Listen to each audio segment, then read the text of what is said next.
Bili ka. Gago! Si bata raw ako, malamang baby mo ako ay...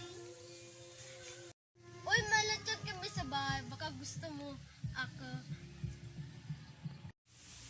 Kung si Ed kaluwag, may nakikitang iba, ako wala. Ikaw lang talaga. Bola lang yan. Go. Uy, bumalik! Para lokohin ulit. Gago! Ano ang tawag sa anak ng taong grasa? Ano? Edi, baby oil. Ano ang tawag sa gulay na puti? Ano? Edi, putito. Kakapagod mo po? Kaya na lang? Kaya?